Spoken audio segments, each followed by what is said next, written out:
House Oversight Committee. Good to see you tonight, Congressman. Welcome. Yes, ma'am. Thank you. So with regard to oversight and your role, and there's already discussions about wanting to talk to Donald Trump Jr. about this meeting on the Hill, is it illegal to speak to a foreign national who you believe is going to turn over opposition research on a candidate? I haven't been a real lawyer in 7 years, Martha, so I'm not sure I'm qualified to answer the legality of it. The good news for us is we have a guy named Robert Mueller, who's a former United States attorney and the head of the FBI. And if you look at the document that empowers him with jurisdiction, the very first entry links coordination between the Russian government and members of the Trump campaign. So I'm going to let Bob Mueller sort out all the criminality. That is not the job of members of Congress, and it's not the job of the New York Times. All right. So in terms of this Donald Jr. story that's out there today, are you troubled by any of it?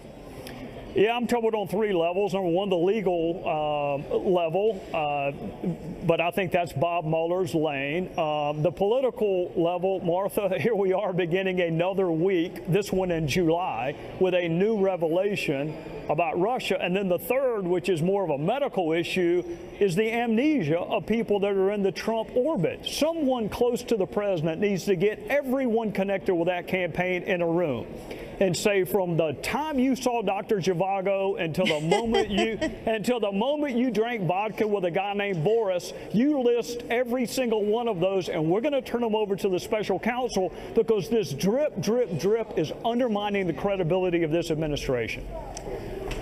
Well, you may be right about that. In terms of this Magnitsky Act, which basically is a U.S. act that went through Congress that limits friends of Vladimir Putin, close associates, from doing things they like to do, like traveling to the United States, traveling, throughout other areas in the world, because it's a slap on the wrist for human rights violations, and it's selective in terms of who it impacts. It also, so their punishment, the Russian government's punishment, was to say, we're going to end all of these adoptions that are happening to the United States and a few other things that they did.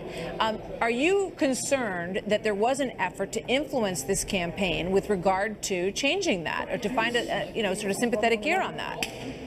I'm not nearly as concerned with that. I've had members of my own church impacted by the inability to adopt children from Russia. I'm much more concerned about the purported reason for the meeting as opposed to the real reason. The purported reason was for an agent of a foreign power to try to influence our election. That concerns me more than someone trying to sit down with a member of perhaps an incoming administration to lobby for a policy change. I'm much more concerned with the actual words in the email than the real reason she wanted to meet. Which words in the email disturb you?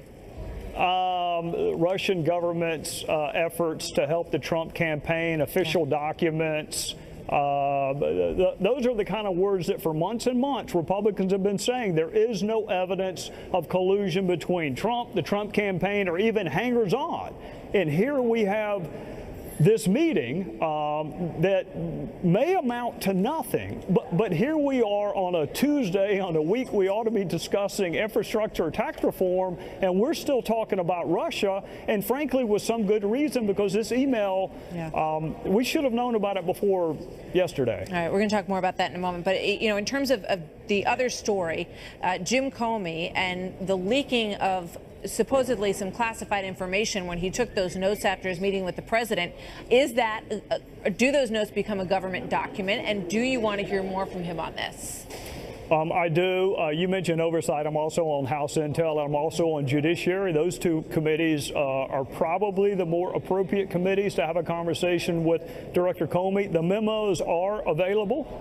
The FBI has made them available, and I am going to look at them this week. I do not want to prejudge. I don't think it's fair to do it to Republicans. I don't think it's fair to do it to Comey to think that because someone reported something, it's necessarily true.